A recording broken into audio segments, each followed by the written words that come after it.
Welcome to big talk. నా పేరు రహీం. మొదట బాలినేని, ఆ తర్వాత సామినేని, ఒకరి తర్వాత మరొకరు అన్నట్లుగా వైసీపీ నేతలు జనసేన అధినేతతో చర్చలు జరిపారు. ఆ పార్టీలో చేరేందుకు సిద్ధమయ్యారు. ఎన్నికల ముందు ప్రభుత్వ వ్యతిరేక ఓటు చీలనివ్వబోనని ప్రకటించి అన్నంత పని చేశారు జనసేన అధినేత పవన్ కళ్యాణ్. ఇప్పుడు పవర్లోకి వచ్చిన తర్వాత కూడా వైసీపీని పూర్తిగా నిర్వీర్యం చేసే పనిలో ఉన్నారు. పైకి ఏ మాత్రం హడావుడి లేకుండా చాపు కింద నీరులా తన పని తాను చేసుకోపోతున్నారు. మరి జనసేనాని వ్యూహాలు ఎత్తులు ఫలిస్తాయా? వైసీపీకి చెక్ పడుతుందా? ఇదే అంశంపై వాటి బిగ్ టాక్లో చర్చిద్దాం.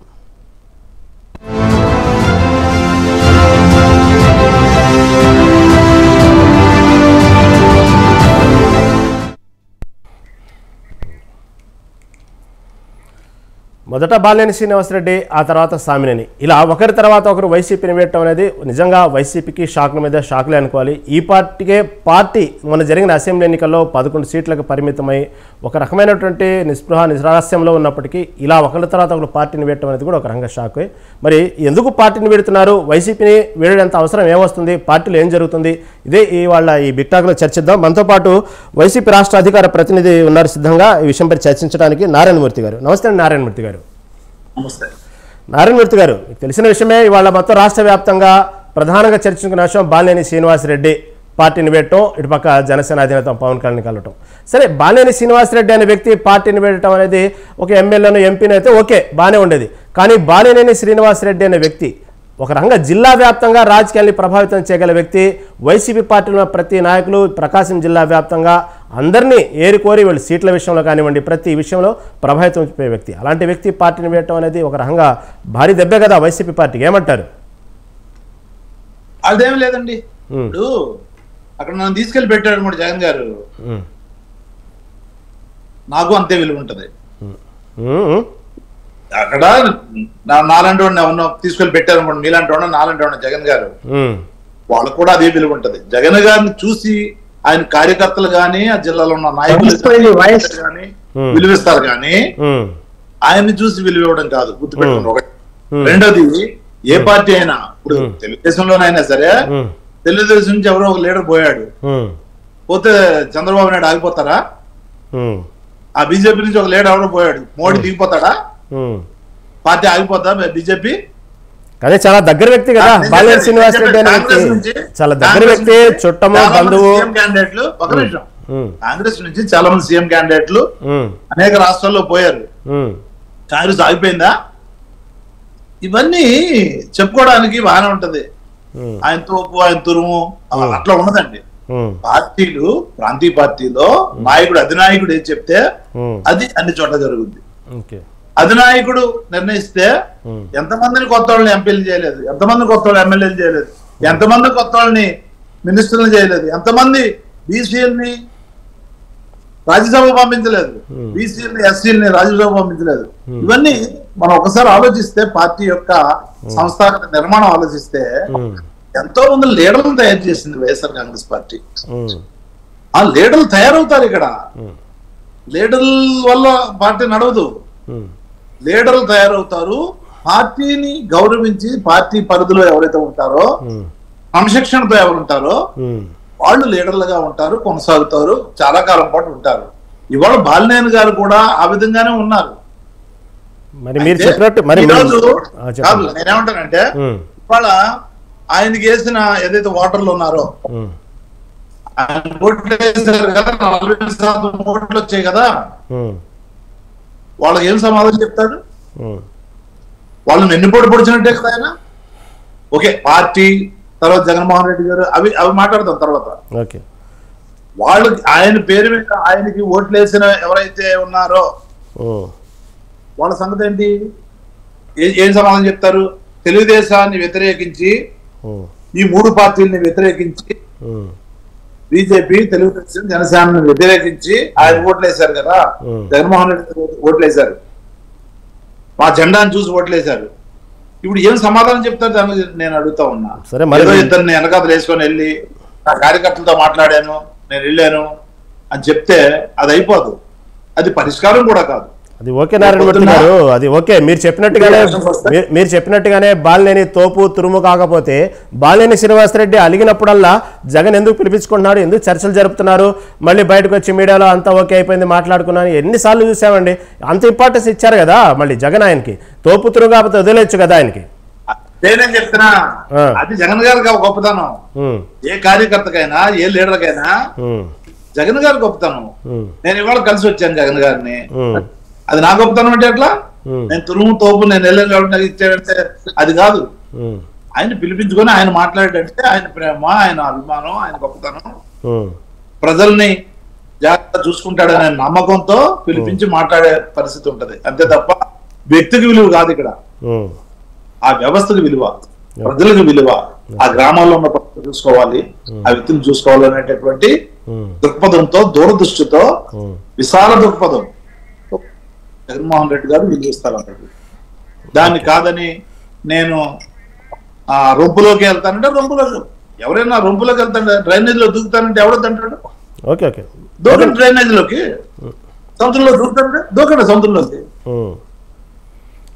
ఓకే నారాయణమూర్తి గారు, మీరు చెప్పినట్టుగానే పార్టీని వేడటం అనేది ఓకే కరెక్ట్ కాదా లేదా అనేది సిద్ధాంతాలు లేదా మోరల్స్ గురించి మాట్లాడుకుంటా ఉంటే ఇవాళ రోజున అది సహజంగా రాజకీయాల్లో ఇది ఒక మామూలు అయిపోయింది. నిజమే, పార్టీని ఆయనకి ఇచ్చిన ఇంపార్టెన్స్కి వదిలిపెట్టడం అనేది ఒక పార్టీగా ఒక లీడర్గా మీకు కోపం కలిగించవచ్చు లేదా బాధ కలిగించవచ్చు. మాట్లాడుతుంది దాని మీద. ఇప్పుడే మనతో పాటు రాజకీయ విశ్లేషకులు జాయిన్ అయ్యారండి. ఉప్ప లక్ష్మణ్ గారు. లక్ష్మణ్ గారు నమస్తే అండి.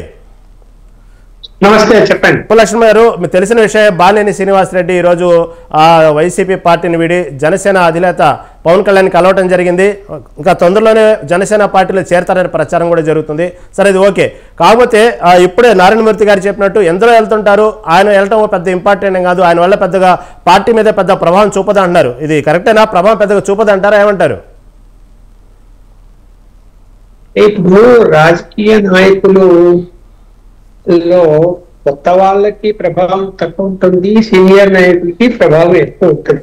ఏ పార్టీలో అయినా కూడా అతను సీనియర్ మోస్ట్ 3 సార్లు కూడా ఎన్నికైనటువంటి వ్యక్తి, మంత్రిగా చేసిన వ్యక్తి, నెల్లూరు జిల్లాలో కాస్త పట్టు ఉన్నటువంటి వ్యక్తి. పోతే పార్టీకి నష్టమే, లాభం ఏమి ఉండదు. అవతల పార్టీలో చేరినప్పుడు అవతల పార్టీకి కొంత బెనిఫిట్ ఉంటుంది. అయితే పార్టీలు మారినంత మాత్రాన రేపు ఎన్నికలు వచ్చినప్పుడు ప్రజాభిప్రాయం ఎట్లుంటుందో మనం చెప్పలేము. ఏమనుకున్నారు మరి 175 అన్నారు, చివరకు 11 సీట్లు ఎందుకు వచ్చాయి? అలాగే అంతకుముందు తెలుగుదేశం పార్టీ మళ్ళీ మేమే వచ్చేస్తాం అనుకున్నారు, ఎందుకు 151 వైఎస్ఆర్సీపీకి వచ్చాయి? అందువల్ల అప్పుడు కూడా రాజకీయ నాయకులు అటు ఇటు మారారు, పెద్ద సీనియర్లే మారారు. ఇవన్నీ సహజంగా జరుగుతుంటాయి, కానీ పరిణామాలు రేపు పొద్దున ఎలా ఉంటాయి అనేది ఇప్పుడు ఊహించి మనం చెప్పలేము. అతనికి పలుకుబడి ఉండొచ్చు, కానీ ఆ పలుకుబడి అక్కడ పనిచేయాలి కదా. ఎన్నికలు వచ్చినప్పుడు కదా దాని ప్రభావం ఏందని చెప్తాం. ఇప్పుడు పలుకుబడి ఉంటది, కాదని ఎవ్వరు అన్నాడు. కానీ ఎన్నికలు వచ్చినప్పుడు పెద్ద పెద్ద పలుకుబడులు కూడా ఏం చేయవు ఒక్కోసారి. ఎందుకంటే ఏ ప్రభుత్వాన్ని ఎన్నుకోవాలా, ఏ పార్టీకి ఓట్లు వేయాలా అన్నది ప్రజలు ఆలోచిస్తారు దగ్గరకు వచ్చిన తర్వాత. ఇప్పుడు ది గ్రేట్ రాజశేఖర్ రెడ్డి ఎప్పుడు చూసినా 2 లక్షలు 3 లక్షల మెజార్టీతో గెలిచేవాడు. ఒకసారి ఎంపీ సీటుకు కేవలం 3,700 ఓట్ల మెజారిటీ ఎంపీకి. మరి దాని అట్లా అందువల్ల చెప్పడానికి వీలు లేదు ఎప్పుడు ఏం జరుగుతుంది, ఎలా ఉంటుంది, రాజకీయాల ప్రజల అభిప్రాయాలు ఎలా ఉంటాయి అని. అయితే ఇప్పుడైతే ఏంటంటే మనం చర్చించుకోవాల్సిన అంశము, రోజు రోజుకు 2 రోజులకు ఒకసారి ఎవరో ఒకరు వైఎస్ఆర్సీపీ వీడి కొంతమంది మేము సైలెంట్ గా ఉంటాము, ఏ పార్టీలో చేరము అంటూ కొంతమంది తెలుగుదేశం వైపు, కొంతమంది జనసేన వైపు వెళ్తూ ఉండటం అన్నది మరి ఎందుకు అలా వెళ్ళిపోతున్నారు అన్నది వైఎస్ఆర్సీపీ వాళ్ళు అంతర్మదనం అయితే చేసుకోవాలి. మరి వెళ్ళిన వాళ్ళు కామెంట్లు కూడా చేస్తున్నారు కదా, మా మాట జగన్మోహన్ రెడ్డి వినలేదు, మాకు సరైన గౌరవం ఇవ్వలేదు, మేము చెప్పింది వినలేదు, ఇలా ఉందాము అంటే ఎందుకని ఆయన ఇష్ట ప్రకారమే వెళ్ళాడు, దాని వల్లనే ఓటమి పాలయ్యారు, ప్రభుత్వంలో రాలేకపోయాము అన్నది ఎక్కువ శాతం అని చెప్తున్నారు బయటకు వచ్చిన వాళ్ళు. మరి అలాంటి పరిస్థితి ఎందుకు వచ్చింది అన్నది ఇప్పుడు ఎవరి భవిష్యత్తు వాళ్ళు చూసుకుంటారు. ఏ రాజకీయ పార్టీలో ఉన్నా కూడా ఏమో ఇంకా రేపు పొద్దున మరి 5 సంవత్సరాల కాల పరిమితిలో జగన్మోహన్ రెడ్డి గారి పరిస్థితి ఎలా ఉంటుందో ఏమో, మరి కేసులు ఉన్నాయి కదా, మరి పార్టీ నిలబడతదా, మరి ఆయన ఒకవేళ ఏదైనా కేసుల్లో శిక్ష పడితే పార్టీ నడిపించే వాళ్ళు ఎవరు, నెక్స్ట్ ఆల్టర్నేట్ లీడర్ ఎవరు, ఇవన్నీ కూడా ఆలోచిస్తారు. ఆలోచించుకుంటే ఎవరేం ఉండరు. అందువలన ఇది జనములో కూడా ఎలాంటి ఆలోచన వస్తుందంటే, అబ్బా జగన్మోహన్ రెడ్డి పార్టీ నుంచి వీళ్ళందరూ బయటకు వెళ్ళిపోతున్నారు అంటే రోజు రోజుకు పార్టీ పరిస్థితి దిగజారిపోతూ ఉన్నది. రేపొద్దున లోకల్ బాడీ ఎలక్షన్స్ వచ్చాయనుకోండి, మామూలుగానే అధికార పార్టీకే ఎక్కువగా లోకల్ బాడీ ఎలక్షన్స్ లో లాభం ఉంటది. అధికార పార్టీ వైపు మొగ్గు చూపుతారు. ఎందుకంటే అధికారంలో ఉన్న పార్టీ వాళ్ళు మనకు లోకల్ బాడీ ఎన్నికలు గెలిస్తే పనులు అవుతాయి. ఇప్పుడు ఇంకా ఈ డ్యామేజ్ ఇంకా నష్టపరుస్తుంది వాళ్ళకు లోకల్ బాడీ ఎన్నికలు వస్తే. అందువల్ల మరి ఫ్యూచర్ ఎలా ఉంటుంది ఏమిటి అన్నది సరే ఇప్పుడు మన నారాయణమూర్తి గారు పెద్ద మనిషి, బ్యాలెన్స్డ్ గానే చెప్తాడు. ఏ విషయం కూడా మనం ఆయన తప్పడానికి లేదు. ఆయన ఆలోచనలకు కొంత ఎస్సీ ఎస్టీ బీసీలను ముందుకు తీసుకొచ్చి కొత్త రకం నాయకులను తయారు చేసిన మాట వాస్తవమే, కాదని మనం అనడానికి లేదు. చాలా మంది గెలిచారు, రాజకీయంలోకి కొత్తగా వచ్చిన వాళ్ళు కూడా ఉన్నారు ఆ పార్టీ యొక్క బ్యానర్ తో. అలాగే తెలుగుదేశంలో కూడా అలాగే వచ్చారు. ఇప్పుడు ఎన్టీ రామారావు పెట్టినప్పటి నుంచి ఇంకా వస్తూనే ఉన్నారు, పోతూనే ఉన్నారు, జరుగుతూనే ఉంటాయి. ఓకే లక్ష్మణ్, మీరు చెప్పినట్టుగానే లోకల్ బాడీ ఎన్నికల ముందు ఇలాంటి పార్టీలు మారటం, నాయకులు మారటం అనేది నిజంగా పార్టీ మీద ఎలాంటి ప్రభావం చూపిస్తుంది, రాబోయే లోకల్ బాడీ ఎలక్షన్స్లో దీని ఎఫెక్ట్ ఏమాత్రం ఉండిద్దని బాలినేని సామినేని వైసీపీ పార్టీని విడటం, జనసేన అధినేత పవన్ కళ్యాణ్ని కలవటం, తొందరలో ముహూర్తం కూడా ఖరారు చేసుకున్నట్టు తెలుస్తూ ఉంది జనసేన పార్టీలో కలవటానికి. మరి దీని మీద పరిణామాలు ఎట్లుంటాయి? వైసీపీ పార్టీలో మళ్ళీ వారికి నిన్నటి వరకు సముచిత స్థానం ఉంది, పార్టీని వీడినందుకు వైసీపీకి ఏమాత్రం డ్యామేజ్ జరుగుతుంది? ఇదే అంశంలో వాళ్ళ బిగ్ టాక్లో మనతో పాటు ఇప్పుడే జాయిన్ అయ్యారు జనసేన రాష్ట్ర అధికార ప్రతినిధి కాజా సుజాత. నమస్తే అండి సుజాత గారు. నమస్తే సుజాత గారు. ఏంటి ఆ ఎన్నికల ప్రచారంలో భాగంగా పవన్ కళ్యాణ్ పవన్ కళ్యాణ్ చాలా డైలాగులు వేశారు, చాలా మాటలు చెప్పారు. ఆ చర్చల సందర్భంగా, ఆ మీటింగ్లలో ఒక సందర్భంగా జగన్ అధపాతాళానికి తొక్కకపోతే నా పేరు పవన్ కళ్యాణే కాదు అనే మాటని అలాగే చేసుకుంటూ వస్తున్నట్టు కనబడుతోంది. చాప కింద నీరులాగా మెల్లిగా వైసీపీ పార్టీలోని కొంతమంది నాయకులను చేర్చుకోవటం, ఇంకా ఏదో వ్యూహాలు రచిస్తూ ఉన్నట్టుంది. దాంట్లో భాగం అనుకోవాలా, ఏమంటారు?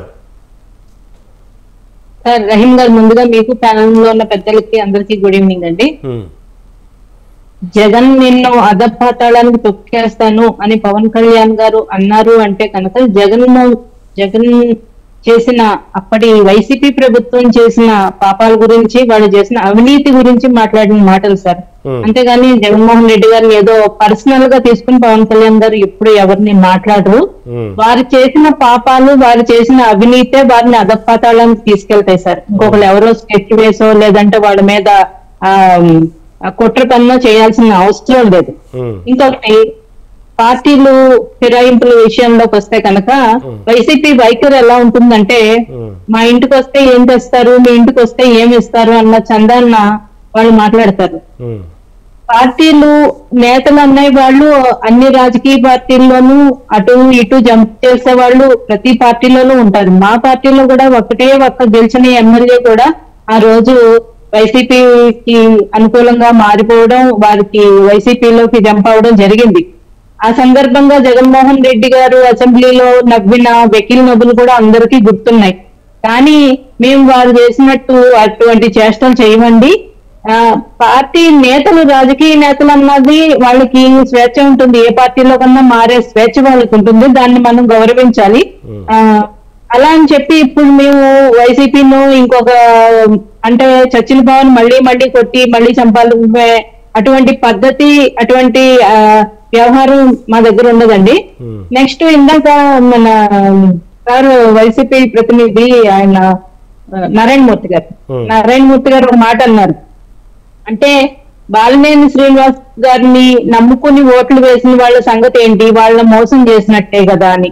అక్కడ నాకు ఒక విషయం గుర్తొస్తుంది సార్. మరి ఇప్పుడు పులివెందుల ఎమ్మెల్యే గారు మరి ఆయన్ని నమ్ముకుని కూడా చాలా మంది ఓట్లు వేశారు, గెలిపించారు. మరి వారిని అవమానపరుస్తూ ఆయన అసెంబ్లీకి వెళ్ళకపోవడాన్ని మనం ఏ విధంగా తీసుకోవాలి? ఒకటి. ఇంకొకటి, పార్టీలు ఆయన మాట్లాడింది ఏదో నేను మధ్యలో జాయిన్ అయ్యాను సార్, అక్కడ ఆ పాయింట్ వరకే విన్నాను కాబట్టి నేను దానికి ఆన్సర్ ఇస్తున్నాను. ఇంకా పవన్ కళ్యాణ్ గారు పని కట్టుకుని వైసీపీని ఖాళీ చేయాలని కక్ష పెట్టుకునో, లేదంటే వైసీపీ పార్టీని మొత్తం భూస్థాపితం చేయాలని కక్ష పెట్టుకునో రాజకీయాలు చేయరండి. వారి ప్రభుత్వంలో చేసిన మోసాలు మాత్రం వెలికి తీస్తుంటారు.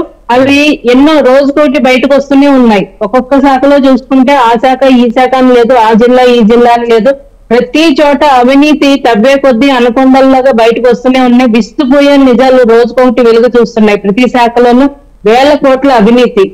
కాబట్టి వైసీపీని ఎవరో ఒకరు భూస్థాపితం చేయాల్సిన అవసరం లేదండి. వారు చేసిన పాపాల చిట్ట అంతా బయటపడుతుంది. ఈ రోజు తిరుమల తిరుపతి లడ్డూల గురించి కూడా వార్త ఇప్పుడే విన్నాము. అది నిజానిజాలు ఎంత అన్నది ఇంకా నాకు తెలియదు, జస్ట్ ఇప్పుడే న్యూస్ చూసాను నేను.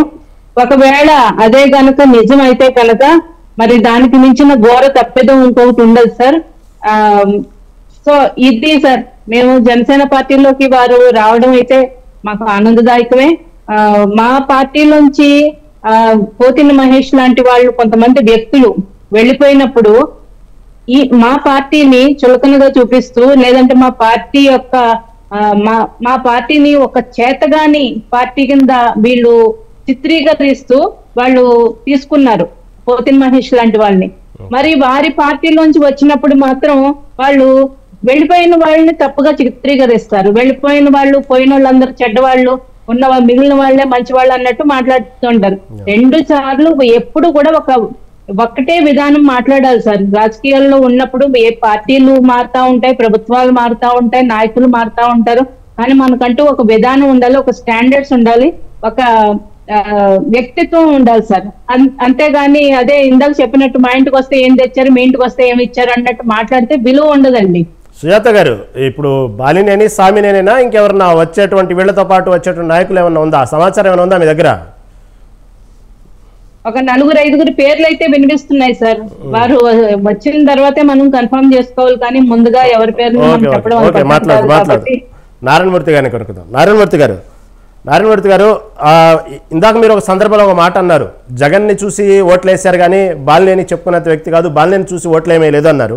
అదే సందర్భంగా నిన్న బాలినేని ఇదే సందర్భంగా నిన్నే మాట్లాడిన మాట ఏంటంటే, సరే కుటుంబ సభ్యుడినా బంధువునా అన్ని పక్కన పెట్టండి, రాజకీయాలు వేరు బంధుత్వాలు వేరు, కాకపోతే నేను ఇన్నాళ్ళు విలువలతో కూడిన రాజకీయాలు చేశాను కాబట్టే నన్ను చూసి మాత్రమే 1-3 సార్లు నన్ను ఎమ్మెల్యే చేశారు అంటే ఇక్కడ నొక్కి ఒక్కడినిచ్చారు. బాగా వినండి, నేను మోరల్ వాల్యూస్తో రాజకీయాలు చేశాను కాబట్టే 1-3 సార్లు నన్ను ఎమ్మెల్యే చేశారు. భాష బాగలేదు ఆ పార్టీలో, ముందు ఆ భాషను మార్చుకోవాలి అన్నారు.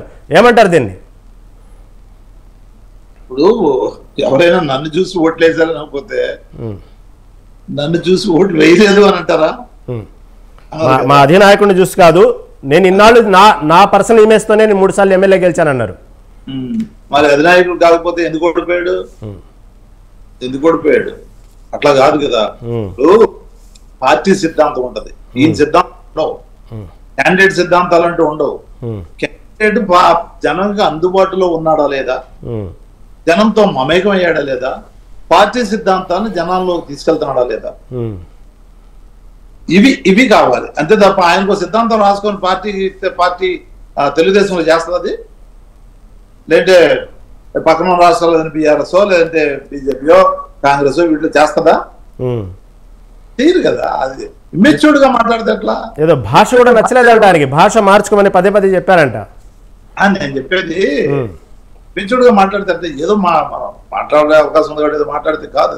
నేనేమంటానంటే చెప్పండి, వాళ్ళ పార్టీ సిద్ధాంతం ఉంటుంది, ఏదైతే మనం పార్టీ అధినాయకుడు లేదంటే పార్టీ తీసుకున్న డెసిషన్ ప్రజల్లో తీసుకెళ్ళగలిగామా లేదా అనే దాని మీద మనటువంటి రెస్పెక్ట్.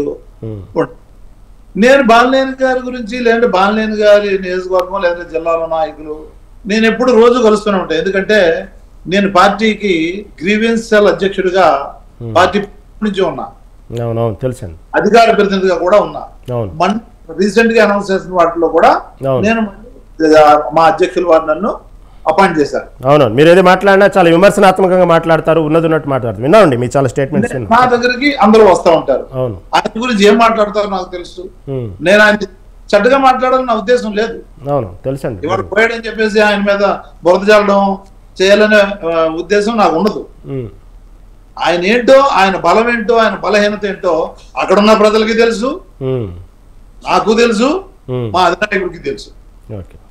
ఆయన బలము తెలుసు, బలహీనత తెలుసు. మరి నారాయణమూర్తి గారు బలం తెలుసు, బలహీనత తెలుసు, ఆయన అంటే తెలుసు, అక్కడ ఆయన రాజకీయ పరిస్థితులు ఏందో మీకు అన్ని తెలిసిన ఒక వ్యక్తిగా మీరు ఏదైనా మాట్లాడినా విమర్శనాత్మకంగా మాట్లాడతారు, ఉన్నట్టు మాట్లాడతారు. కాబట్టి అడుగుతున్నా, మీరు చెప్పినట్టుగా అక్కడ ఆయన గురించి పూర్తిగా తెలుసు కాబట్టి ఎక్కడ ఫరక్ వచ్చింది, ఎక్కడ తేడా వచ్చింది వాళ్ళిద్దరికి?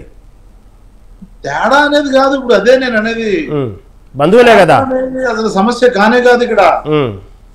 ఇక అవన్నీ లోతుగా మనం అక్కడ లోకల్లో ఉన్న ప్రజలకు అందరికీ తెలుసు, నేను చెప్పాల్సిన అవసరం లేదు. ఆయన ఏంటో తెలుసు, ఆయన మంచితనం తెలుసు, ఆయన వాళ్ళకి అందుబాటులో ఉన్నాడో లేదో కూడా తెలుసు, వాళ్ళకి వాళ్ళు ప్రేమించే వాళ్ళు ఉన్నారు, అందులో అన్ని రకాలు ఉన్నాయి. అయితే ఇవాళ కేవలం స్వార్థపూరితంగా మాత్రమే పోయాడు అని మాత్రం చెప్తాను. కేవలం స్వలాభం కోసం మాత్రమే పోయాడు, కేవలం ఆయన పర్సనల్ లబ్ధి కోసం మాత్రమే పోయాడు అని చెప్తాను.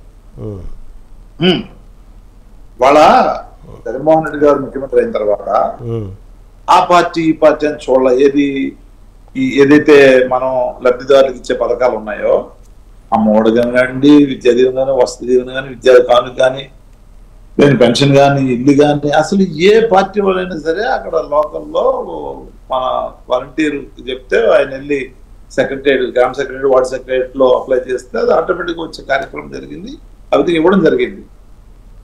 ఇవాళ లోకల్లో ఈ గవర్నమెంట్ కూడా అట్లాగే చేస్తుందని అనుకుంటే మరి చేస్తుందో చేయదో వాళ్ళు చెప్పాలి, చేస్తుందో లేదో వాళ్ళకి తెలుసు. అప్పుడు ఎందుకు బాలినేని శ్రీనివాస్ రెడ్డి అవసరం ఉంటుంది వాళ్ళకి? ఒకటి, అక్కడ ఆల్రెడీ ఎమ్మెల్యే నెగ్గారు కదా, ఎందుకు బాలినేని శ్రీనివాస్ రెడ్డి అవసరం ఉంటుంది? ఒకటి. రెండోది, బాలినేని శ్రీనివాస్ రెడ్డి అనే వ్యక్తి నేను నమ్ముకొని ఏదైతే ఓట్లేశారో వాళ్ళు ఆయనతో ఎప్పటికీ ఉండరు. దీని ద్వారా అవతల ముగ్గురు పార్టీలు కలిపి ఒక కూటమిగా ఏర్పడి ఏదైతే కొద్ది మెజార్టీతో వాడితో నెగ్గారో వాళ్ళందరూ కూడా ఇవాళ గుసగుసలు లొకలొకలు స్టార్ట్ అయ్యాయి లోకల్లో. ఆ ఎమ్మెల్యే కానివ్వండి, లోకల్ లీడర్లు కానివ్వండి, ఇంకోళ్ళు కానివ్వండి. ఇన్నాళ్ళు మేము ఆయనతో విభేదిస్తూ పోరాడుతూ వెళ్ళాము, ఇవాళ మళ్ళీ ఆయన వచ్చి ఏదైతే మమ్మల్ని ఎన్నాళ్ళు ఏ విధంగా ఆయనతో ఇబ్బంది పడ్డామో, ఏ విధంగా రాజకీయంగా ఇబ్బంది పడ్డాం అంటే పర్సనల్ గా 1-to-1 అనేది కాదు నేను అనేది, రాజకీయంగా ఏ విధంగా ఇబ్బంది పడ్డామో, ఇబ్బందిని ఎదుర్కొన్నామో, ఆ ఇబ్బంది పడాలా? ఇప్పుడు ఆయన వెళ్తే డెఫినెట్ గా ఆయనకు ఒక వర్గం అవుతుంది కదా ఆ పార్టీలో, అంతేగండి, అవుతుందా? అవుదా? 5 సార్లు ఎమ్మెల్యే పోటీ చేసాడు, 2 సార్లు మినిస్టర్ అయ్యాడు కదా, అంతే. మళ్ళీ ఆయన ఉనికి చాటుకోవాలి కదా, ఆయన కూడా ముందుకు చాటుకోవాలంటే 4 తిరగాలి కదా, 4 వెళ్ళాలి కదా, 4 వెళ్ళాలి కదా. అప్పుడు ఇంకా మాకు గెలుపు ఈజీ అవుద్ది. కొట్టుకుంటారు 3 పార్టీలు ప్లస్ ఈయన, ఆ 3 పార్టీలు మళ్ళీ ఏవైతే లోకల్లో ఉన్న ఇవి ఉంటాయో అవన్నీ కూడా నాకు ఏ విధమైన ఇబ్బంది లేదు. మళ్ళీ వాళ్ళే కనువిప్పు కలుగుతుంది, వాళ్ళందరికీ కలుపుకుంటారు. ఈయనకున్న గౌరవం నేను ఇవాళ చెప్తా ఉన్నా, పార్టీలో ఉన్నప్పుడు ఈయనకున్న గౌరవం, మర్యాద, ప్రజల అభిమానం పొద్దునాడు వెళ్ళిన తర్వాత 2 రోజుల్లో తెలుస్తుంది. 2 రోజులు ఎక్కువ కూడా అవసరం, 2 వారాలు 2 రోజులు ఏదైనా కానివ్వండి, ఆయన తెలుస్తుంది. ఆయన పరిస్థితి ఎలా ఉంటుందో చూస్తారు, చూసి ఆయనకే జ్ఞానోదయం అవుద్ది, ఆయనకే ఆ విషయాలన్నీ కూడా అవగాహనకు వస్తాయి. వచ్చిన వెంటనే స్టిమ్యులేషన్ లో ఏం చేస్తారో చూద్దాం. అంటే నారాయణమూర్తి గారు, మీకు తెలియదేం కాదు, ఒక దశలో 2024లో అసెంబ్లీ అతనికి ఒంగోలు అసెంబ్లీ స్థానం ఇవ్వటానికి కూడా ఇస్తారా లేదా అనేటువంటి ఒక టెన్షన్ వాతావరణం కొంచెం అలా డైనమోలో కొన్నాళ్ళు హోల్డ్లో పెట్టారు. చివరకు జగన్తో కలిసి మాట్లాడిన తర్వాత ప్రకటించారు. అంతదాకా ఎందుకు వచ్చింది? ఒకవేళ మీ పార్టీ సర్వేలో అతను ఓడిపోతాడనేటువంటి ఒక సర్వేలో రావటం వల్ల అతను హోల్డ్లో పెట్టారా, లేకపోతే నిజంగానే అతను మొదటి నుంచి చెప్తున్నట్టు వ్యక్తిగత కారణాల కోసం అతను దూరంగా పెట్టారంటే ఏమంటారు? జగన్మోహన్ రెడ్డి గారు ప్రజల్లో ఒకంత వ్యతిరేకత ఉంది అన్నప్పుడు తప్పనిసరిగా సీట్ మార్చే అవకాశాలు ఉంటాయి. ఎందుకంటే ప్రజలు మెచ్చుకున్న వ్యక్తి, ప్రజల్లో లైక్ చేసే వ్యక్తి ఆ సర్వేల్లో బయటపడతాయి కదా సహజంగానే. ఎత్తైతే ఎలా ఉంది, ఎత్తైతే ఎలా ఉంది అనేది చూస్తారు కదా. ఆ టైంలో ఆయన యొక్క మరి ఫలం తగ్గినప్పుడు పక్కన పెట్టే పరిస్థితి ఉంటది డెఫినెట్ గా.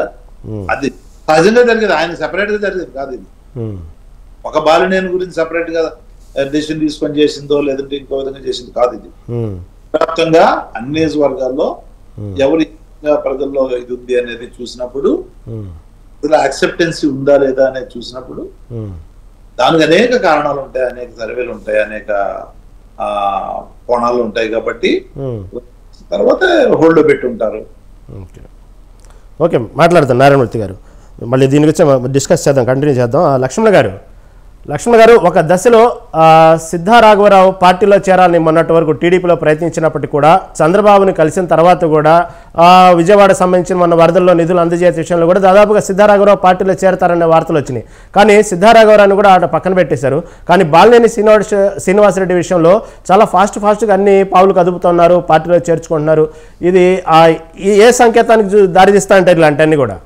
అంటే ఇది జనసేన కావచ్చు, కాకపోతే కూటమి ప్రభుత్వం కాబట్టి ఇతన్ని చేర్చుకోవటం, మళ్ళీ సిద్ధా రాఘవరావుని దూరంగా పెట్టడం, ఇది ఎలాంటి సంకేతాలు అంటారు? ఇప్పుడు తెలుగుదేశం పార్టీ కూడా చంద్రబాబు నాయుడు గారు ఇటీవల అంటే వరదలు రాకముందు ఆయన గేట్లు తెరిచాడు, చెప్పాడు కదా ఓపెన్ గానే, గేట్లు తెరిచాను, పార్టీలోకి ఎవరైనా రావచ్చు, అయితే కనుక మేము మంచి చెడ్డ చూసుకొని తీసుకుంటాము అన్నాడు. ఇప్పుడు ఆయన గేట్లు తెచ్చినప్పుడు ఇంకా రావాలనే ప్రయత్నాలు చాలా మంది చేయవచ్చు, చేస్తున్నారు. కాకపోతే కొంతమంది విషయంలో తెలుగుదేశం పార్టీ కార్యకర్తలు కానీ లేకపోతే చిన్న స్థాయి నాయకులు కానీ అంటే ఫీల్డ్ లెవెల్లో పనిచేసినటువంటి వాళ్ళు నియోజకవర్గాల్లో ఎన్ని ఇబ్బందులు పడ్డారో 5 సంవత్సరాల్లో వాళ్ళకు తెలుసు. అక్కడ నాయకుడు ఎవరైనా వస్తాను అంటే వైఎస్ఆర్సీపీ నుంచి ఆ నాయకుని వలన ఇబ్బందులు పడిన వాళ్ళు అభ్యంతరాలు చెప్పారు తీవ్రంగా. పార్టీ కార్యాలయానికి వెళ్లి చంద్రబాబు నాయుడు అక్కడ పార్టీ ఆఫీస్ లో రోజు టైం ఇస్తున్నాడు కదా పబ్లిక్ కలవడానికి, అక్కడికి వెళ్లి వాదనలు కూడా చేసిన వాళ్ళు ఉన్నారు. అయితే అక్కడ వాదనలు ఏం చేశారు అవన్నీ కూడా బయటికి రాకుండా చూసుకుంటున్నారు. ఆయన ఉన్న ప్రతి సమయంలో కెమెరాలు ఉండటం లేదు అక్కడ, అన్ని విషయాలు తెలియవు. చాలా మంది అభ్యంతరాలు పెట్టారు. దానివల్ల ఏం చేశాడు, కొంచెం తగ్గాడు. అంటే ఎవరంటే వాళ్ళ తీసుకుంటే కార్యకర్తలు రియాక్షన్ వస్తుంది, మళ్ళీ రాబోయేటువంటి లోకల్ బాడీ ఎన్నికల్లో వాళ్ళు పని చేయకపోతే ఇబ్బంది వస్తుందని ఆపాడు అని అనుకుంటున్నాను. ఎందుకు ఆపాడు అని ఇంకో వార్త కూడా బయటకు వచ్చిందిలేండి. లోకేష్ కూడా సిద్ధా రాఘవరావు విషయంలో కొంచెం హోల్డ్ లో పెట్టారు, లోకేష్ దగ్గర ఆగిపోయింది ఆ ఫైల్ అనేది కూడా కొంచెం వార్తలు బయటకు వచ్చినాయి. అది రెండోది ఏంటంటే కింది స్థాయి వాళ్ళు ఇప్పుడు మున్సిపాలిటీల్లో ఉన్న చైర్మన్లు, వైస్ చైర్మన్లు, లేకపోతే కౌన్సిలర్లు వీళ్ళందరినీ చేర్చుకుంటున్నారు. అక్కడ ఎందుకు లోకల్ బాడీస్ ఎన్నికలు రాబోతున్నాయి కాబట్టి వాళ్ళ అవసరం ఉంటుంది, ఇవాళ కూడా చేర్చుకున్నారు, మీరు చూసి ఉంటారు. అది ఎక్కడ నారా లోకేష్ దగ్గర పోయి చేరిపోతున్నారు చాలా. ఇక్కడ పెద్ద పెద్ద నాయకులు వాళ్ళని ఆపారు తెలుగుదేశం పార్టీ విషయంలో. జనసేన అన్నది కూడా ఇప్పుడు అంటే మేడం గారికి కొన్ని విషయాలు తెలుసుంటాయి, కొన్ని విషయాలు తెలియకపోవచ్చు. నాకైతే ఉన్న సమాచారం మేరకు చాలా పగడ్బందీగా జనసేన పార్టీని ముందుకు తీసుకెళ్ళాలి, అలాగే నాయకుల సంఖ్య పెరగాలి. అప్పుడే మనం రేపు పొద్దున రాబోయేటువంటి అంటే లోకల్ బాడీ ఎన్నికలు కాదు 29లో రాబోయేటువంటి ఎన్నికల్లో మరి ఏదైనా ఆలోచన చేయవచ్చు సంఖ్యాబలం ఉంటే. అంటే అంటే పోటీ చేసే సంఖ్యాబలం కావాలి. ఇప్పుడు ఏమైంది, గెలిచినటువంటి వాళ్ళల్లో మరి 22 మంది గెలిచారు అనుకుంటే జనసేన నుంచి 13 మంది తెలుగుదేశం నుంచి వచ్చిన వాళ్ళు కాదా? అది ఆ పార్టీకి ఇబ్బందికరమైన అంశం. ఫ్యూచర్ లో పార్టీ ఎలా ఎదుగుతుంది? వాళ్ళు ఏ నిమిషానైనా వాళ్ళ పార్టీ మారారనుకోండి ఏమైపోతుంది? 2/3 మెజారిటీ విలీనం చేస్తే ఏమైపోతుంది పార్టీ? ఆ ప్రమాదం కూడా ఉంటది. అలాంటి ప్రమాదం నెక్స్ట్ రాబోయే ఎన్నికల్లో ఉండకూడదు. మన పార్టీ నుంచే పక్కా లీడర్లు ఎదిగి వాళ్ళను పోటీ చేపిస్తే బాగుంటది, ఇతర పార్టీ నుంచి తెచ్చుకోకుండా. అంటే ఇప్పుడు తెచ్చుకోవడం వేరు, ఎన్నికలప్పుడు వేరు. అప్పుడు అభ్యర్థులు దొరక్క ఎవరంటే వాళ్ళని అప్పటికప్పుడు తీసుకుంటే వాళ్ళు ఉంటారా లేదా అనేది సమస్య అవుతుంది. కానీ పార్టీని నమ్ముకొని ఉన్న వాళ్ళైతే అవకాశాలు ఎక్కువ ఉంటాయి వాళ్ళకి. అందువలన ఇప్పుడు లీడర్షిప్ పెరగాలి అంటే ఇప్పుడు బాలినేని వచ్చాడు, ఆ జిల్లాలో ఉన్నంతలో ఆయన అందరినీ కలుపుకొని పోయాడు, పెద్ద వ్యతిరేకి కాదు అనేటువంటి ముద్ర ఉంది, కొంత బలము ఉంది. అక్కడ డామినేషన్ ఎవరు ఉంటారనేది ఏ సామాజిక వర్గం ఉంటుందో మనం చూస్తున్నాం. అలాంటి వాళ్ళు చాలా మంది ఇంకా కాంటాక్ట్ లో ఉన్నారు, ఇంకా కొంతమంది చేరతారు అనేది ఇప్పుడు స్వామినేని భాను కూడా చేరతాడని వస్తుంది. ఇప్పుడు ఈ స్ట్రాటజీ ప్రకారము ఒకవేళ జనసేనలో కూడా చేరి పెరిగినప్పుడు జనసేన వాళ్ళ కార్యకర్తలలో ఈ వేధింపులు కేసులు అన్నవి తక్కువ, టీడీపీకి ఎక్కువ. కాబట్టి వచ్చే నాయకుల్ని వైఎస్ఆర్సీపీ నుంచి వచ్చే నాయకుల్ని జనసేన కార్యకర్తలు అభ్యంతరం చెప్పే పరిస్థితులు లేవు. ఎందుకు అంటే కేవలం 4 జిల్లాల్లోనే ఆ పార్టీ యొక్క ప్రభావం బాగుంది. ఈ రాయలసీమ, నెల్లూరు, ప్రకాశం ఇట్లాంటి జిల్లాల్లో అంత పెద్ద ప్రభావం లేనప్పుడు అక్కడ ఎవరొచ్చినా తీసుకునే అవకాశం ఉంటుంది.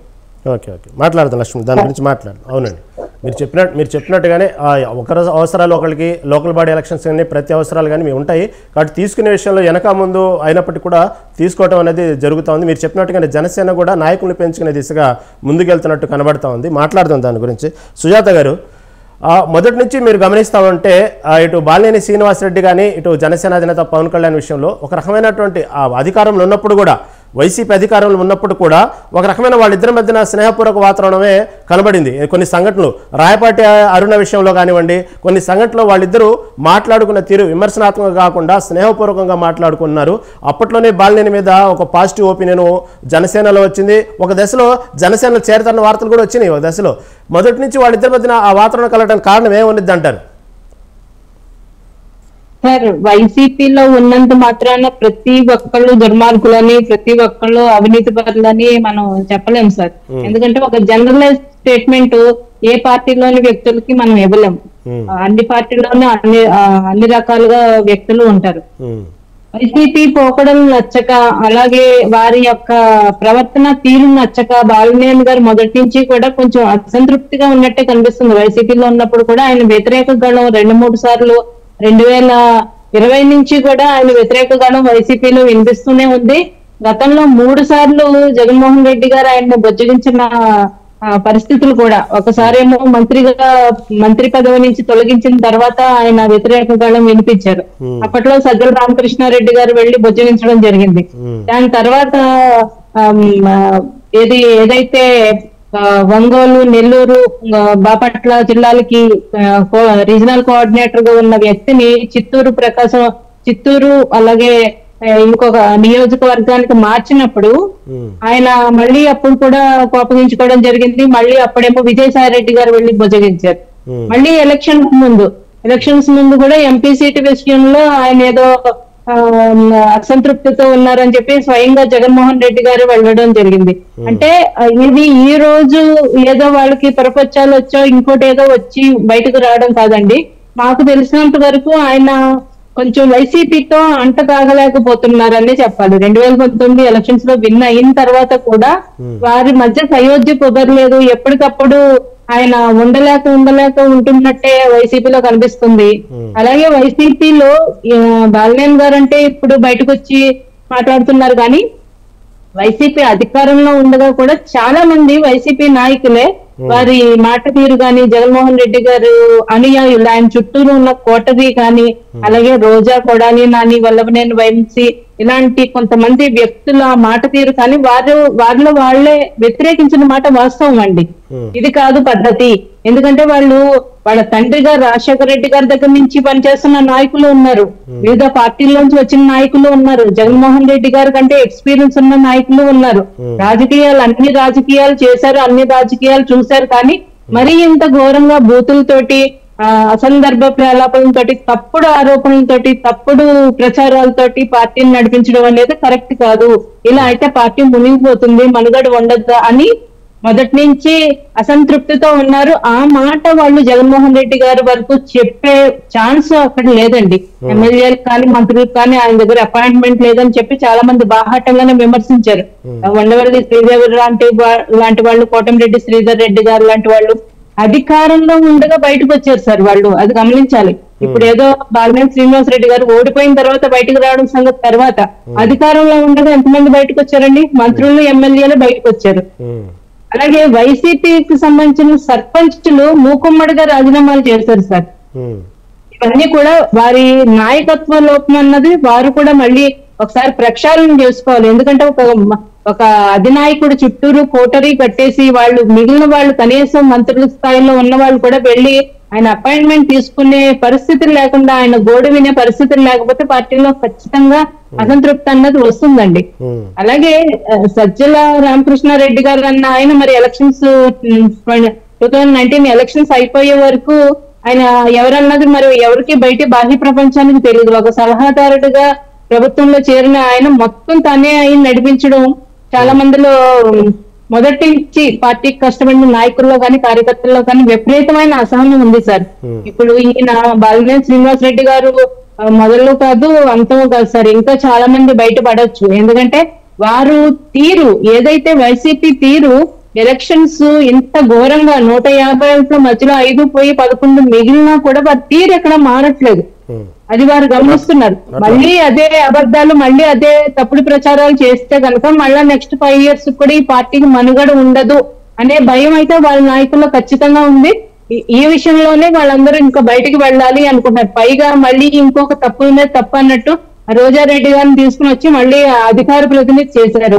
అంటే ఇది ఇంకెక్కడ మారే పని కనిపించట్లేదు. ఇంకా తప్పుల మీద తప్పులు చేస్తూ కూరుకుపోయే పరిస్థితే ఉంది. కానీ అధపాతాళానికి మళ్ళీ పార్టీ కోరుకునే పరిస్థితి లేదని చెప్పి అందరూ బయటకు వస్తున్నారు సార్.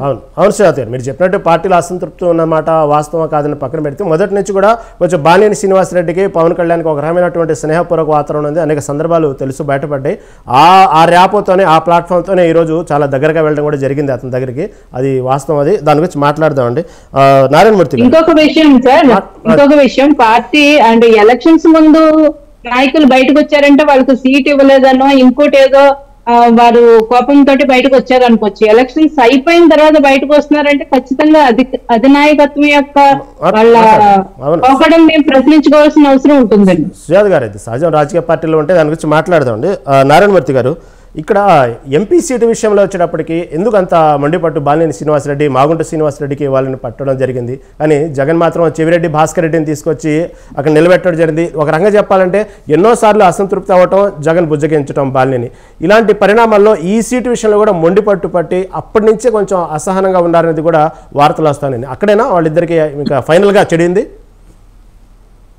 ఇప్పుడు ఇక్కడ జగన్మోహన్ రెడ్డి గారి దగ్గర నేను ఈ జిల్లాకంతా నేను మొత్తం నేనే చూసుకుంటాను, లేదంటే చుట్టుపక్కల 4-5 ఎమ్మెల్యేలన్నీ నేను చూసుకుంటాను, నేను చెప్పే చెయ్యాలి అనే డిమాండ్లు అవి పెడితే రెడ్డి గారు అవి యాక్సెప్ట్ చేయరండి. రెడ్డి గారు లోకల్లో ప్రజలు ఎవరైతే ఉన్నారో వాళ్ళందరికీ లోకల్ లీడర్స్ ఉంటారు, దాని ప్రకారం వాళ్ళు కనుక్కుంటారు, వాళ్ళు సర్వేలు చేసుకుంటారు, దాని ప్రకారం ఎవరిని పెట్టుకోండి ఆ సిస్టమ్ లో తీసుకొని వెళ్తారు. అంతే తప్ప మనం పార్టీని శాసించాలి, మనం పార్టీ అంతా నేను చెప్పినట్టు పార్టీ వినాలనే సిద్ధాంతంలో ఉంటే ఈ పార్టీ కాదు నేను చెప్తామన్నా ఇవాళ వాళ్ళు ఉన్నారు కదా. అంటే ఒక మనిషి లోపల మనస్తత్వం ఎలా ఉన్నదో ఫస్ట్ నుంచి అర్థం అవుతా ఉన్నదనే కదా ఇప్పుడు ఇదంతా మాట్లాడుకునేది. అప్పుడు అలా అన్నారు, ఇప్పుడు అలా అన్నారు, వీళ్ళు వెళ్ళారు అంటే దాని అర్థం ఏంటి? పార్టీ మీద నమ్మకం, పూర్తి విశ్వాసం ప్రదర్శించకుండా సగం విశ్వాసంతో ఎందుకు పనిచేయాలి? మరి పోటీ చేసే ముందే 24 వెళ్ళిపోవాల్సింది కదా. ఎందుకున్నారు? అంతా కూడా ప్రశ్నించుకోవాలి, వాళ్ళకు వాళ్ళు ప్రశ్నించుకోవాలి, తీసుకున్న వాళ్ళు కూడా ప్రశ్నించుకోవాలి. వీళ్ళు ఏమంటున్నారు ఇప్పుడు? అయితే అప్పటి నుంచి కూడా వీళ్ళతో టచ్ లో ఉన్నట్టుగా మాట్లాడుతుంది సుజాతమ్మ. సరే సార్, మీరు చెప్పినట్టుగానే మాగుంట శ్రీనివాసరెడ్డి బయట వ్యక్తి కాదు కదండి, అక్కడ వ్యక్తే, లోకల్ వ్యక్తే, అక్కడ 1-4 సార్లు గెలిచిన వ్యక్తే. కాబట్టి అతను బయట నుంచి ఎక్కడో తెచ్చి అడిగి డిమాండ్ చేసి జగన్ డిస్టర్బ్ చేస్తే అనుకోవచ్చు. అట్లా ఉన్నారు కదా. అట్లయితే చాలా మంది ఎందుకు 4 సార్లు 5 సార్లు వాళ్ళు మాట్లాడాల్సిన పరిస్థితి రాలేదు? ఎందుకు? ఎంతమంది మినిస్టర్లు ఉన్నారు కదా, వీళ్ళందరితో ఎందుకు పరిస్థితి రాలేదు? మరి మాట్లాడాల్సిన పరిస్థితి ఇంతో ఎందుకు వచ్చింది? అంటే లోపం ఎక్కడుంది? సరే, మీరు చెప్పినట్టుగానే ఈవీఎం విషయంలో వచ్చేటప్పటికి అంత ఒంటరిగా పోరాటం చేస్తున్న బాలినేని శ్రీనివాసరెడ్డి ఈవీఎంలో ఎక్కడో లోపం ఉందంటూ కోర్టుకెక్కి అంత ఒంటరి పోరాటంగా నిలబడి అంత చివరికి ఎన్నికల కమిషన్ కూడా స్పందించి దేశవ్యాప్తంగా ఒంగోలు వైపు చూసే విధంగా చేసినటువంటి బాలినేని శ్రీనివాసరెడ్డికి మీ పార్టీ ఎందుకు అనుకున్నంత స్థాయిలో సపోర్ట్ చేయలేదు? ఆ విషయంలో ఎందుకు అతని పాపం దూరంగా పెట్టారు? సపోర్ట్ చేయకపోవడం అంటే ఎలక్షన్ కమిషన్ నేనే వెళ్ళేవాడిని, డీల్ చేసింది ప్రతి కమ్యూనికేషన్ కూడా నేను కూడా అనుకున్నంత స్థాయిలో రాలేదని మీ పార్టీ నుంచి సపోర్ట్ మీరు చూసారో లేదో. దీని మీద కూడా ఎలక్షన్ కమిషన్ మేము వెళ్ళి రిప్రజెంటేషన్ ఇచ్చాం. ఏదైతే బాలినేని చేశాడు, బాలినేని ఒక్కడే చేయలే, అక్కడ విజయనగరం ఎంపీ కూడా చేశాడు. ఒక ప్రాంతంలో కాదు, చాలా ప్రాంతాల్లో మేము అప్డేట్ జరిగింది. చివరికి ఏంటంటే వాళ్ళు దొంగతనం బయటపడుతుందనో ఏంటో తెలియదు, ఎలక్షన్ జరిగిన ఈవీఎంలు తీసుకొచ్చి లెక్కించి ఒకసారి చూపించండి దాన్ని ఏ విధంగా ఉన్నాయి దాంట్లో ఓట్లు ఆ స్లిప్ అని అంటే దాన్ని తెలిసి దొంగలు బయటపడతారని మరి అనుకుంటున్నారో ఏదో నాకు తెలియదు. దాన్ని కూడా నేను చెప్పలేను, ఎందుకంటే వాళ్ళు చూపించిన తర్వాత ఆ దొంగతనం బయటపడి ఉండేది. చూపించకుండానే ఎస్కేప్ అయి పారిపోతున్నారు అంటే ఎవరైనా కానీ ఉండేది. అది ఎలక్షన్ కమిషనా గవర్నమెంటా ఇంకోటా అని కాదు నేను అనేది. ఎలక్షన్ కమిషన్ అంటే సెంట్రల్ గవర్నమెంట్ ఆధీనంలో ఉంటుంది కదా, అది డిపెండ్ గా ఉన్నప్పటికీ కూడా ఏదైతే ఆ నోటిఫికేషన్స్ ఏవి ఇవ్వాలో వాళ్ళ యొక్క కన్కరెన్స్ తీసుకునే కదా ఇచ్చేది. సరే సరే సరే ఓకే నారాయణమూర్తి గారు, ఇప్పుడు ఓకే దాని గురించి మాట్లాడదామండి, సమయం చాలా తక్కువ. నారాయణమూర్తి గారు, ఇప్పుడు ప్రజెంట్ బాలినేని కలవటం జరిగింది, సామినేని కలవటం జరిగింది.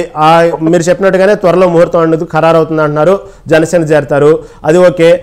వైవి సుబ్బారెడ్డిని ఎందుకు రంగంలో దించారు? మీరు చెప్పినట్టుగానే ఓకే వీళ్ళిద్దరు వెళ్తే వదిలేయచ్చు కదా, కానీ ఎర్రగొండపాలెం ఎమ్మెల్యే చంద్రశేఖర్ని ఎందుకు తాడేపల్లికి పిలిపించుకున్నారు? ఎందుకు సమాధాయిస్తున్నారు? చంద్రశేఖర్ మళ్ళీ ఎందుకు పర్సనల్గా వాళ్ళ కార్యకర్తలు మీటింగ్ పెట్టుకున్నాడు? ఆయన కూడా జనసేన వైపు చూస్తున్నారని వార్త వస్తుంది. దీన్ని ఎలా చూడాలి? లేకపోతే మీరు చెప్పినట్టు పార్టీ మీద నాయకుడి మీద అంత నమ్మకం ఉన్నప్పుడు మళ్ళీ వైవి సుబ్బారెడ్డి ఎందుకు రంగంలో దింపారు? రంగంలో దించడం అది ఉండదు. ఇప్పుడు ఒక నాయకుడు ఆయన గౌరవం ఇచ్చాము, గౌరవం ఇచ్చి తర్వాత ఇప్పుడు వెన్నుపోటు పొడుస్తానంటే పార్టీ క్యాడర్ అంతా ఉంది అక్కడ, ఉన్నారు, సీనియర్ లీడర్స్ ఉన్నారు, ఎమ్మెల్యేలు ఉన్నారు, అక్కడ ఎమ్మెల్యేలు కూడా ఉన్నారు కదా మాకు. ఆ ఎమ్మెల్యేలు వీళ్ళంతా కూడా సరిగా ఇట్లాంటి జరిగినప్పుడు తను అక్కడ లోకల్లో ఉన్న లీడర్లు కానివ్వండి, ఎమ్మెల్యేలు కానివ్వండి, ఎంపీ పిలిచి మాట్లాడే కార్యక్రమం ఉంటది.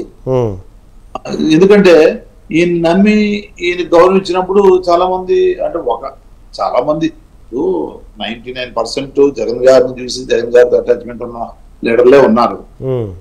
అరకొరగా ఎవరైనా ఉన్నప్పటికీ కూడా ఏదో ఈయన ఏదైతే ప్రలోభాలకి గురైపోతున్నాడో, లేదంటే స్వలాభానికి గురైపోతున్నాడో, లేదంటే ఇంకేదన్నా XYZ దేని గురించి పోతున్నాడో ఆ పోయేదాని మార్గంలో దాన్నే కింద వరకు డౌన్లోడ్ చేసి నీకు అది అని చెప్పేసి చేస్తే ఏమంటే 2019 జరిగిన తర్వాత 19లో ఏమైంది? వైఎస్ఆర్ కాంగ్రెస్ పార్టీ అధికారంలోకి వచ్చింది. మళ్ళీ 24లో ఓకే అయింది, ఏదో ముగ్గురు కలిశారు.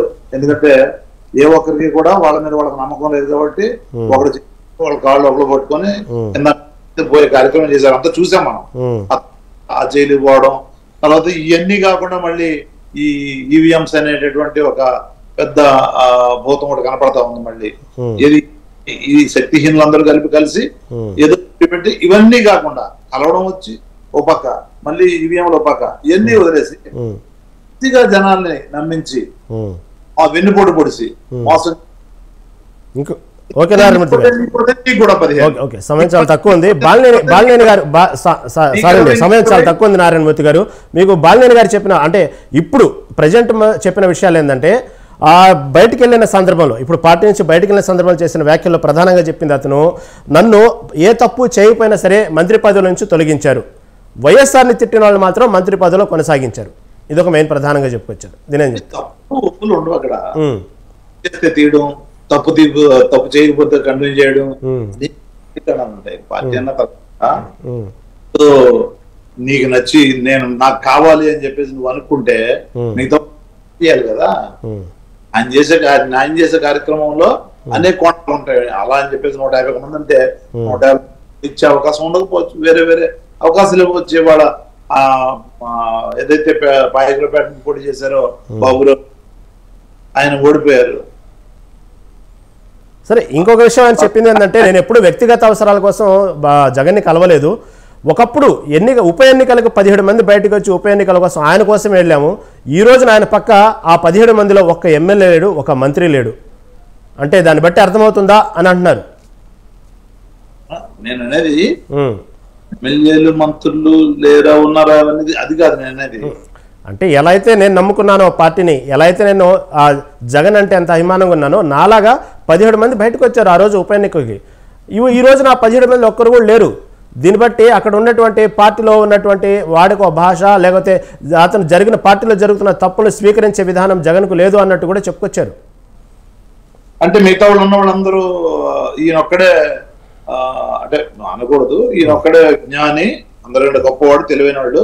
మిగతా వాళ్ళు ఉన్నవాళ్ళంతా ఆ రోజు నుంచి వచ్చిన పిల్లి సుభాష్ చంద్రబాబు గారు ఉన్నారు కదా, ఇలాంటి వాళ్ళు అందరూ ఉన్నారు. ఆయనకు ఒక అవకాశం వచ్చింది, ఆయనకి పార్లమెంట్ పంపించాము, వాళ్ళ అబ్బాయి కూడా టికెట్ ఇచ్చాము.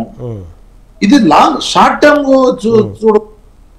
ఈ రోజుకి ఏమొచ్చింది, ఈ రోజు గవర్నమెంట్ లేదు కాబట్టి అక్కడికి వెళ్తే ఏదో పనులు వస్తాయి, లేదంటే లబ్ధి చేరుకోబడుతుంది, లేదు వాళ్ళు ఏమన్నా ఇబ్బంది పెట్టేదంటే ఆగుతుంది అని చూస్తే, ఏ రోజు అయితే పార్టీలు ఇన్ని పార్టీలు, మరి తెలుగుదేశం పార్టీకి 40 సంవత్సరాల నుంచి ఉంది, ఇప్పుడు ఆగిపోవాలి కదా. ఇలా అంటే ఎవడో ఒకడు పోయాడని చెప్పేసి వదిలేస్తే తెలుగుదేశం పార్టీ ఎప్పుడు మూసేయాలి కదా. మరి బాలినేని శ్రీనివాసరెడ్డి ఏ సందర్భంలో ఉన్నారండి, అతను తల్లి కాంగ్రెస్ పిల్ల కాంగ్రెస్ కలిసిపోతుందని చెప్పి వైసీపీ పార్టీ దుష్ప్రచారం చేస్తుంది ఆయన మీద, ఏ సందర్భంలో అన్నాడు, ఎప్పుడు అన్నారు ఆయన?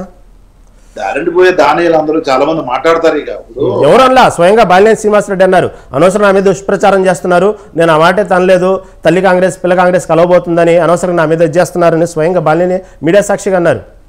మంచిదే కదా. ఇప్పుడు ఆయన అన్నారని ఏదో మీడియాలో వచ్చి ఉంటది, మీడియాలోనో అనలేదని చెప్పేసి మంచిదే కదా. ఆయన అన్న మాట ఉంటే సోషల్ మీడియా వాళ్ళు ఏమవుతుందంటే ఎక్కడ అన్అఫిషియల్ గా మాట్లాడిన ఆఫ్ ది రికార్డ్ అంటారు చూసారమ్మా మన భాషలో, వదిలేరనుకోండి.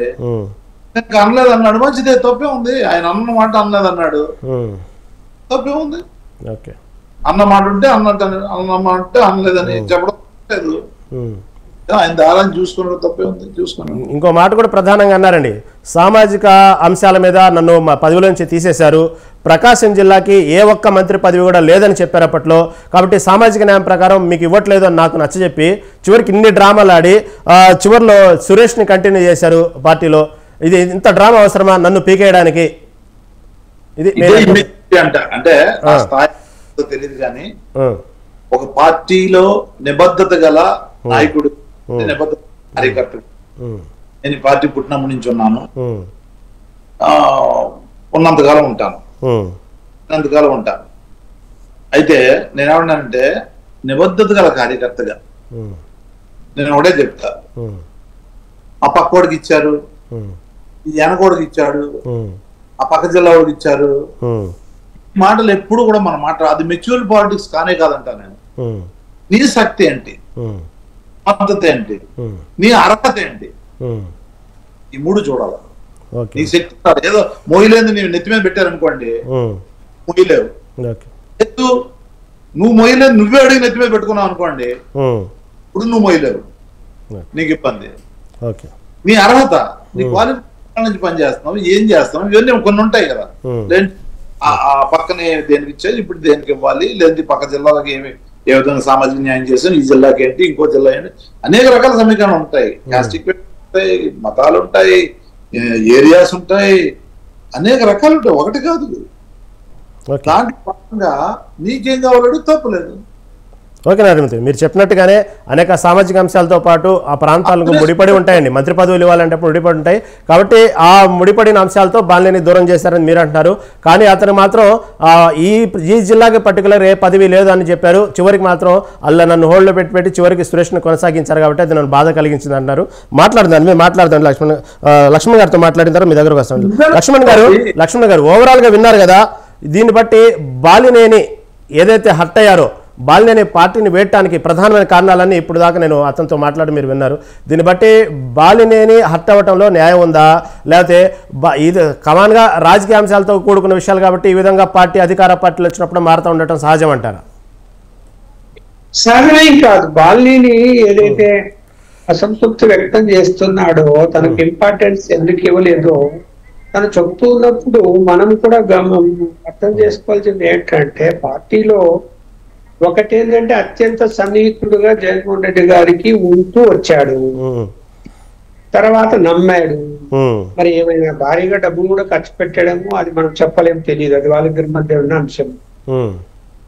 మరి నాకెందుకు ఇంపార్టెన్స్ ఇవ్వలేదు, నన్ను ఎందుకు పక్కన పెట్టాడు. అలాగే ఇందాక మీరు అన్నట్టు ఏంటంటే మరి అవతల వాళ్ళని ఎందుకు ప్రోత్సహించాడు అన్నది ఇప్పుడు ఎలా ఉంటుందంటే, నాయకులు కారణం లేకుండా పక్కన పెడితే ఎవరైనా కూడా ఫీల్ అవుతారు, ఏ పార్టీలో అయినా కూడా అవుతారు. అక్కడ కారణాలు ఏం కనిపించడం లేదు అని ఆయన ఉద్దేశం. మనకు కూడా ఏం కనిపించడం లేదు, అతని మీద పెద్ద ఆరోపణలు కూడా ఏం లేవు. అక్కడ అందరినీ కలుపుకొని పోయే మనిషి పెద్ద మనిషిగానే ఉంటూ వచ్చాడు అన్నదే ఉన్నది. సరే, లోతుగా వెళ్తే ఏదైనా పొరపాట్లు చేసి ఉండొచ్చేమో. అలాంటి పరిస్థితుల్లో తను అట్టయినట్టు బాగా స్పష్టంగా చెప్తున్నాడు. చెప్తున్నప్పుడు పార్టీ మాత్రం ఇక్కడ ఉన్న ప్రయోజనం లేదు, మళ్ళా 5 ఏళ్ళు వెయిట్ చేయాలి, మధ్యలో జగన్మోహన్ రెడ్డి గారి కేసులు ఏమవుతాయో అప్పుడు సంగతి అప్పుడు ఏం జరుగుతుందో చూద్దాం, ఇప్పుడు వెళ్ళిపోదాము అనేటువంటి దాంట్లో వెళ్ళిపోతున్నారు నాయకులు. ఇప్పుడు ఈయన కూడా అలాగే వెళ్ళిపోయాడు. మరి జనసేన పార్టీలో ఉంటారా? మళ్ళీ జనసేన తెలుగుదేశం నేనేం భావిస్తున్నానంటే, జనసేన ముందు తెలుగుదేశం గేట్లు ఓపెన్ చేసినా తెలుగుదేశం కంటే ముందు మీరు జనసేనలో చేర్చుకోండి, తర్వాత ఆలోచిద్దామని ఒక అండర్స్టాండింగ్ మీద ఏమైనా చంద్రబాబు, ఎందుకంటే పవన్ కళ్యాణ్ చంద్రబాబు మాట కాదని ఏది చెయ్యడు అనేటువంటి ఒక రూపం అయితే బాగా ఉంది. అదే విషయం లక్ష్మణ్ గారు, అదే విషయం సుజాత గారి దగ్గరికి వెళ్దాం, సమయం లేదు. సుజాత గారు చెప్పండి, ఇదే బాలినేని శ్రీనివాసరెడ్డి మీద జనసేన అధినేత, అక్కడ ప్రకాశం జిల్లా సంబంధించిన అధ్యక్షుడు రియాజ్, అదేవిధంగా అక్కడ ప్రస్తుతం ఉన్నటువంటి దామచర్ల జనార్దన్, వీళ్ళందరూ కూడా ఒకప్పుడు బాలినేని శ్రీనివాసరెడ్డి మొన్నటి వరకు కూడా తీవ్రమైన వ్యాఖ్యలు, తీవ్రమైన విమర్శలు చేశారు. అసలు వాళ్ళకు కొన్ని విషయాల్లో పేదలకు ఇచ్చిన భూముల విషయాలు కానివ్వండి, పార్టీ పరంగాని తీవ్రమైన విమర్శలు చేశారు, ఇటు రియాజ్ కానీ ఇటు దామచర్ల జనార్దన్ కానీ. ఇప్పుడు జనసేనలో చేరటం ఇది జర్నీ సాగిద్దంటారా, సక్రమంగా ప్రయాణం సాగిద్దంటారా, ఏమంటారు? సార్, జనసేన, టీడీపీ, బీజేపీ కూటమి ఏదైతే ఉందో ఇది దాదాపు కనీసం ఒక 10 ఏళ్ల పాటు ఈ కూటమి బలంగా ఉండాలని మొదటే ఎలక్షన్స్ ముందే చంద్రబాబు నాయుడు గారు కానీ, పవన్ కళ్యాణ్ గారు కానీ, అటు పురంధేశ్వరి గారు కానీ ముగ్గురు కూర్చుని మాట్లాడి ఎటువంటి పరిణామాలు రాబోతాయి, ఒకవేళ గెలిచిన ఓడిపోయినా ఎటువంటి పరిణామాలు రాబోతాయి, గెలిచిన తర్వాత ఎటువంటి పరిస్థితులు వస్తాయి, ప్రతి దాన్ని వేరేజ్ వేసుకుని అంచనా వేసుకుని ఒక స్ట్రాంగ్ నిర్ణయం అయితే తీసుకున్నారు సార్. ఇలా ఇటువంటి చేరికలు ఉంటాయని ముందుగానే ఊహించారు. ఎటువంటి పొరపక్షాలు కూడా ఈ కూటమి నాయకుల మధ్య రాకుండా ఉండాలని ఒక గట్టి నిర్ణయం తీసుకుని ఇప్పుడు ఏ పార్టీలో ఏ నాయకుడిని చేర్చుకున్నా కూడా ముగ్గురు కలిసి మాట్లాడుకున్న తర్వాత మాత్రమే తీసుకోవడం జరుగుతుంది సార్. అంటే ఒక పార్టీలో ఒక నాయకుడిని తీసుకోవడం వల్ల ఇంకొకరికి ఇబ్బంది కానీ, వాళ్ళకి అంటే వాళ్ళకి ఇబ్బందికర పరిస్థితులు అవి కూడా ఏమి రావండి, ఎందుకంటే ముగ్గురు చర్చించే తీసుకుంటారు. ఇప్పుడు తెలుగుదేశం పార్టీలో ఇప్పుడు మహాశాల రాజేష్ అనే వ్యక్తి ఉన్నాడు, అతని గురించి ఆయన ఎలక్షన్స్ ముందు పవన్ కళ్యాణ్ గారికి వ్యతిరేకంగా ఆయన ఓడిపోవాలని ఒక స్టేట్మెంట్ ఇవ్వడం జరిగింది. దాని వల్ల అప్పుడు మేము వాళ్ళని ఆ పార్టీ నుంచి అతన్ని బయటకు తీసేయమని చెప్పి మా పార్టీ వాళ్ళు ఎవరు అడగలేదు. అంటే కింద స్థాయి నాయకులు ఏదో మాట్లాడిన దానికి పైన లీడర్లకి వాళ్ళ నిర్ణయాలకి దానికి ఏమి దాని మీద ప్రభావం ఉండదండి. కాబట్టి ఇప్పుడు బాలినేని వాసు గారు జనసేనలోకి రావడం వల్ల టీడీపీకి నాయకునికి ఏదైనా ఇబ్బంది అవుతుందని నేను అనుకోవట్లేదు. రైట్ సుజాత గారు, సమయం అయిపోయింది. ఓకే, చర్చలో పాల్గొనేందుకు లక్ష్మణ్ గారికి, అదేవిధంగా సుజాత గారికి, నారాయణమూర్తి గారికి ధన్యవాదాలండి. మరొకసారి పెట్టుకుందాం డిస్కషన్ దీని గురించి. నారాయణమూర్తి గారు చర్చల పని ధన్యవాదాలు, అదేవిధంగా సుజాత గారికి, లక్ష్మణ్ గారికి ధన్యవాదాలు. ఏదేమైనప్పటికీ వైసీపీ మాత్రం కష్టకాలమనే చెప్పుకోవాలి. షాకుల మీద షాకులు తగులుతున్నాయి. వరుసగా పార్టీని నాయకులు వేయటం ఒక ఎత్తు అయితే, ముందు వైసీపీ పార్టీ గడ్డు కాలం ఎదురైద్ది అనేటువంటి వాతావరణం కనబడుతోంది. ఇటుపక్క జనసేన పార్టీ నాయకుల్ని పెంచుకునే దిశగా కనబడుతోంది. మళ్ళీ భవిష్యత్తులో జనసేన వ్యూహాలు ఫలిస్తాయా, లేకపోతే వైసీపీ పార్టీ నాయకులని వెళ్ళనీయకుండా ఎటువంటి వ్యూహాలు రచిస్తూ చూడాలి. మరి దీనాటి బిగ్ టాక్. రేపు బిగ్ టాక్ మళ్ళీ కలుద్దాం. అప్పటి వరకు చూస్తూనే ఉండండి స్వతంత్ర టీవీ.